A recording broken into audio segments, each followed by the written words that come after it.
liberator, but you can't murder liberation. You can murder revolutionary, but you can't murder revolution. And you can murder a freedom fighter, but you can't murder freedom. Hello, everyone, and welcome to Tapped. Let's get right to it.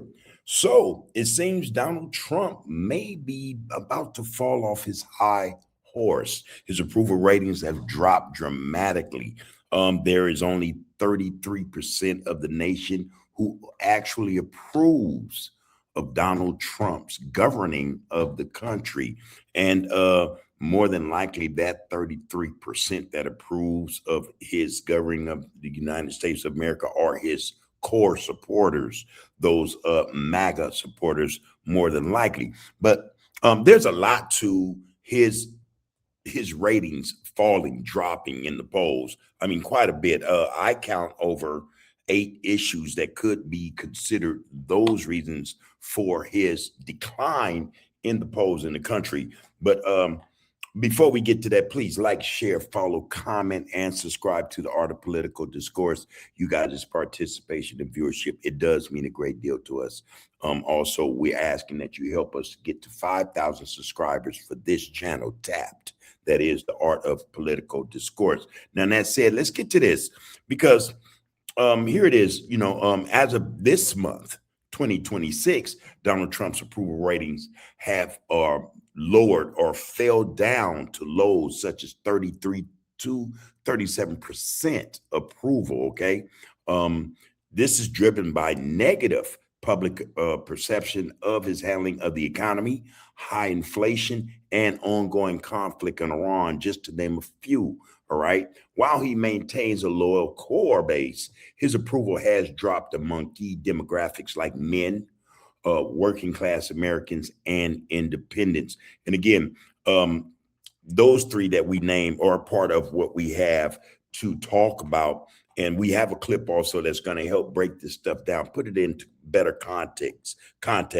But there's Jeffrey Epstein, the Epstein files. Of course, everyone knows about this, and a lot are thinking that, or it's being alleged that the reason why that hasn't opened up like people wanted to is because Donald Trump has taken attention away from it by creating this war in Iran and other things that came as a result of this war in Iran.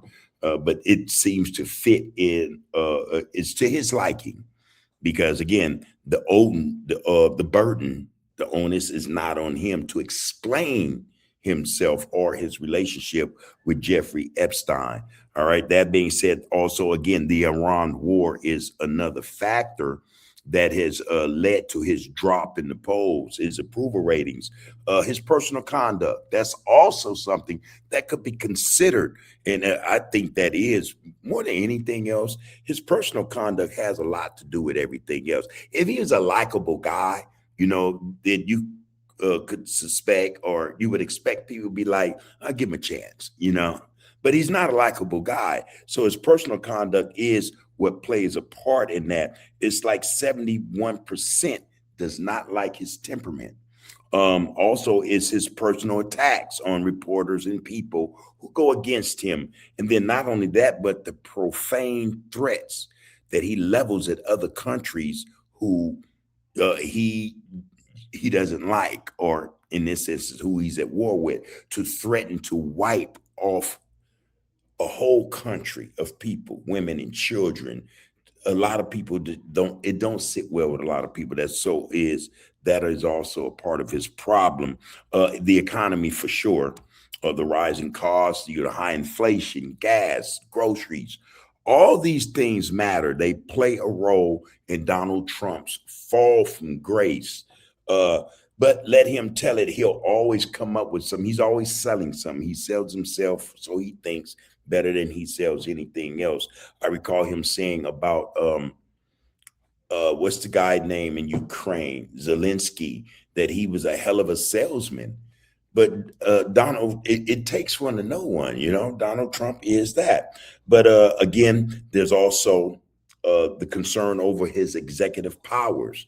A lot of people are thinking that Donald Trump has too much power, or he's not being checked in terms of how much power he really has.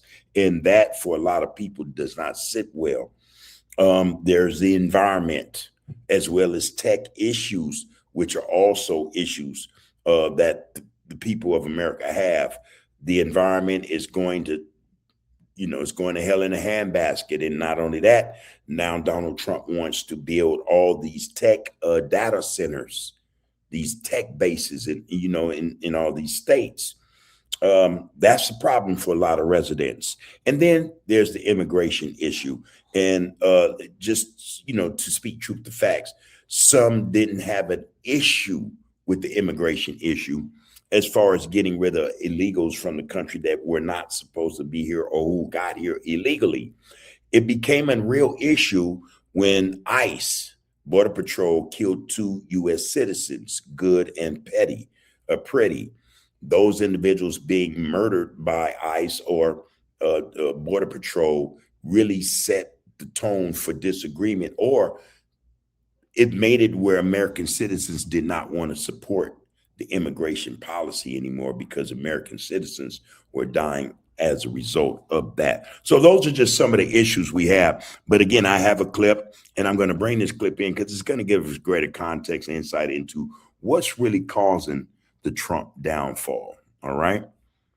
So let's incorporate this clip right here. And this is courtesy ABC News, Australia. All right, here you go.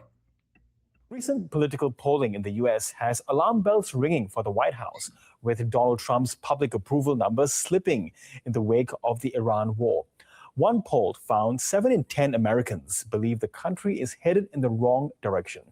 So what could this mean for Republicans with the crucial midterm elections fast approaching? Jared Monshine is the Director of Research at the U.S. Studies Center and joins me now. Jared, good to have you back on the program. Look, how would Republicans standing for the midterms be feeling right now with this continuing slump in Donald Trump's approval ratings? Not great. So let's not forget, in the United States, you don't have compulsory voting. And so it's not really a question too often of whether they like the president or like Republicans or not, or whether they can be compelled to vote or not. One unique talent of Donald Trump is that he's able to get people out to the voting booth better than others. Barack Obama had a similar connection with voters. But when those two men are not on the ballot, but in the White House, they did not fare well. And I think in this instance, Republicans are worried about this, about President Trump really being a drag on the Republican Party as a whole. So right now, it looks like it's pretty clear that the Republicans will lose the House of Representatives, the lower part of Congress. And it looks increasingly likely that the Senate could go either way. And it's important, I think it's really important to note with the Senate that usually, if you look statistically, it's unlikely to favor Democrats, but it just, the Republican Party and President Trump in particular is so unpopular that there's a better shot than ever that the Democrats could even take it. Yeah, and that is the consensus. The Democrats are feeling emboldened. A lot of us don't know why, because technically, it's seriously speaking, the Democratic Party has done absolutely nothing for the people. They've sat back and watched Donald Trump get away with murder as a figure of speech, okay? Almost literally, though.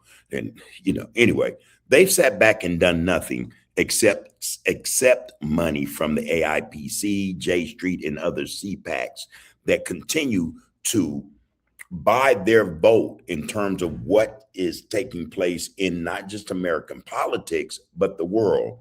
We have this issue with Iran. People are quick to say it's Trump, it's Trump, it's Trump. But a lot of people do not recognize, or they forget the fact that Democrats especially help to send the money that bought the bombs that are being dropped on women and children in the Middle East. The fact that Trump is messing up and he's doing great damage to the Republican Party, that's one thing, but it means very little to Democrats who see that the Democratic Party is actually no better than the Republican Party, and especially those politicians who are in the Democratic Party. Just so many of them are corrupt. They're just as corrupt as Trump is. So do the Democrats themselves believe that they can claim the Senate? And sort of what do you think they have to do to get there? Because from my observations, they're not really presenting a united front when it comes to opposing Trump's policies. Well, not only do they not present a united front to oppose Trump, in everything he does in his administration, they do not have a plan for the American people. Most of what they do, the Democratic Party, and I know this is about Trump and his slip in the polls, but you can't talk about Trump slipping in the polls without mentioning the Democrats who are slipping in the polls just as worse as Trump is. The Democrats, again, just like Trump, does not have a plan for the American people. They rather send money, billions of dollars, to Israel rather than utilize that money and make sure that money stays here in the United States to help the citizens here who need assistance from its government. Again, you can't talk about Trump and his slip in the poll without mentioning the Democrats and their slip in the polls. A lot of Democrats are considering not even voting for a lot of these candidates because of, the thought or the feeling that the Democratic Party is just as bad and or as corrupt as Trump and his administration. You're completely right. And this is something that most parties out of office have a problem doing. We saw this again with Barack Obama. We saw this with George W. Bush. It takes a little while for the opposing party, the party that lost the White House 2 years ago, to really decide what their message is going to be. We've seen a wide array of Democrats try different types of messages. We've seen the governor of California try meet fire with fire approach. Gavin Newsom, another corrupt bastard. We've seen Pete Buttigieg engage, the former mayor of South Bend, Indiana, and the cabinet member in the Biden administration, try a more engagement approach on Fox News. Right now, it's still too early to tell, but it does seem like affordability and concerns about the economy, which in many instances looks to be the number one issue that drove Donald Trump to the White House in 2024, could be what Democrats coalesce around in November this year as well. Well, I don't see that being a possibility because, again, the Democrats have done nothing for the American people other than fight with those across the aisle and themselves and be more willing to look after the interest of Israel than the American people. There's a lot that the Democrats have fallen short on. And again, I don't see where the Democrats think they have a leg up in terms of what the polls say about them any more than what the polls say about Donald Trump. And with Trump's approval rating being where it is, much of it also blamed more recently on the war with Iran. Does it really matter much to the president himself, who is in his second and final term? I think it really does. You only have to look at what happens if he does lose the House of Representatives and if he does lose the Senate as well. So he will very likely face a lot of calls for impeachment. And then there has to be a trial in the Senate. And the Senate controlled by Democrats will be a lot less favorably disposed towards that trial than Donald Trump. It will take 2/3 of the Senate, but even then, I think what we're seeing is a lot of Republicans are already distancing themselves from an unpopular Donald Trump, despite the fact that his approval rating amongst Republicans has consistently been in the high 70s at the very lowest. And I do wonder how his MAGA base would be viewing these approval numbers, assuming that that base would want its preferred candidate to win the Republican nomination for the next presidential election. That's right. But the question is, how do you define MAGA? Right now, we're seeing a deep fracturing within the MAGA elite. And I was about to say that MAGA is turning on Trump. And that would be,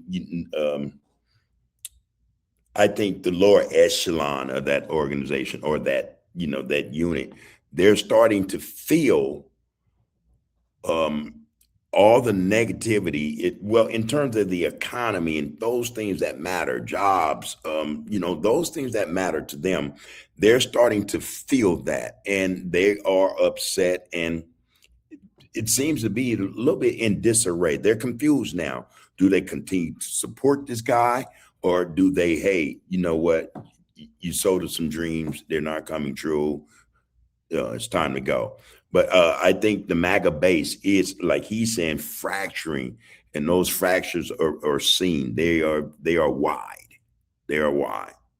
The MAGA podcasters, whether it be Tucker Carlson on one side, along with Candace Owens and perhaps Ben Shapiro on another, you really see quite a wide array of MAGA fracturing about what's going on, not only in America, but also specifically with the war in Iran. That has really led to a major division within the MAGA elite. With that said, polling thus far indicates that the MAGA voters have really not abandoned Donald Trump. His approval rating amongst self-described MAGA voters are at the lowest in the 80s, usually in the 90s, or and as close to nearly 100% at this point. Yeah. So as all this is happening, Jared, the departures continue in the Trump administration, now in the form of the Navy Secretary John Phelan. What's behind his departure in the middle of a war? Right. You would imagine that in the midst of the U.S. engaging in one of the first blockades in many years, that you'd want to sort of stay the course with who you have. But it seems like the unrest at the Department of War or Department of Defense has continued. And that includes just not too long ago, we saw a senior Army official be relieved of duty. Now we're seeing the Deputy Secretary also being relieved of duty effective immediately. In this instance, it seems like he perhaps had too close of a connection or relationship with Donald Trump. He's quite a wealthy man. He's not exactly the most conventional pick for that position. And he supposedly has a mansion close to Donald Trump and was seen to be lobbying Donald Trump personally too often. Again, this is all according to reports. And a lot of these reports are often deliberate leaks about with some clear motivation. So it's hard to know exactly what happened. But regardless, it is not a great look for a U.S. Navy engaging in pretty precarious missions. And how? Now, that being said, a couple of things I disagree with. And one is the Trump base, the MAGA base, being staunch supporters of Donald Trump in spite of everything that is taking place. One thing is for sure, a lot of people do not agree with the cronyism. We see all of Donald Trump's buddies and business people raking in tens and hundreds of millions of dollars, in the last couple of months, and none of that money, none of that is trickled down into the economy. People have a problem with that, be they just regular people, Democrats, Republicans, or MAGA. There is an issue with that. And because of that, people are starting to see this situation differently. Even MAGA supporters who believe that Trump would not take this country to war are upset that he's done that anyway. Even MAGA supporters are upset at Donald Trump for not keeping his promise about America first. Most of these MAGA supporters see that Donald Trump and his administration, Republicans as well as Democrats, all support Israel first.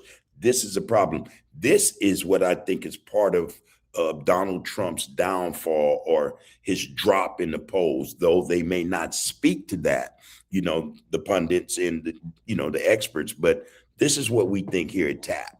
That has a lot to do with it, but that you're not going to hear this said anywhere else.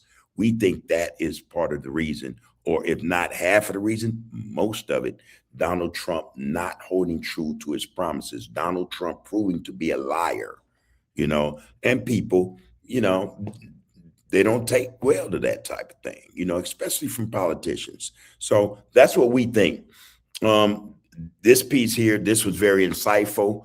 I learned a couple of things, but, for the most part, Donald Trump's plunge in the polls has a lot to do with some of everything. And not only are those who are not MAGA have an issue with what Donald Trump is doing in the country and to the country, even MAGA supporters have an issue with how Donald Trump is dealing with not just the war, the economy, inflation, things of that nature here, his promises, they have issue with, in a lot of respects, just how he's carrying himself. So there's a lot to be had here. Excuse me. Hopefully it doesn't pan out how we are predicting it will here at Tapped, but we're pretty sure that Donald Trump's polling or his approval rating will continue to plummet.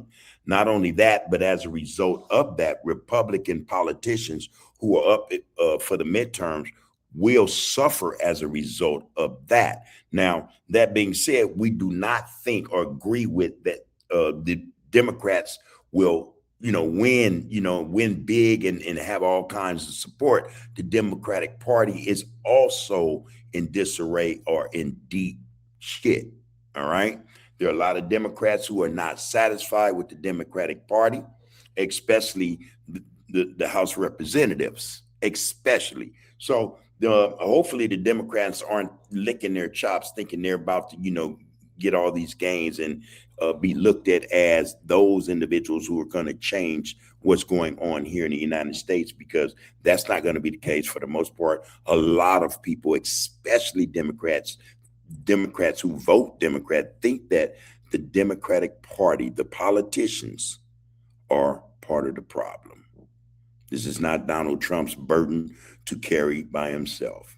They have to carry some of the weight of this. All right. That being said, tell us what you think. Let us know your thoughts in this regard. Drop them in the comments. Good. Let's speak about it. Let's have a discussion. We'll answer you back, man. Until the next time, take care of yourselves and one another. You can murder a liberator, but you can't murder liberation. You can murder a revolutionary, but you can't murder revolution.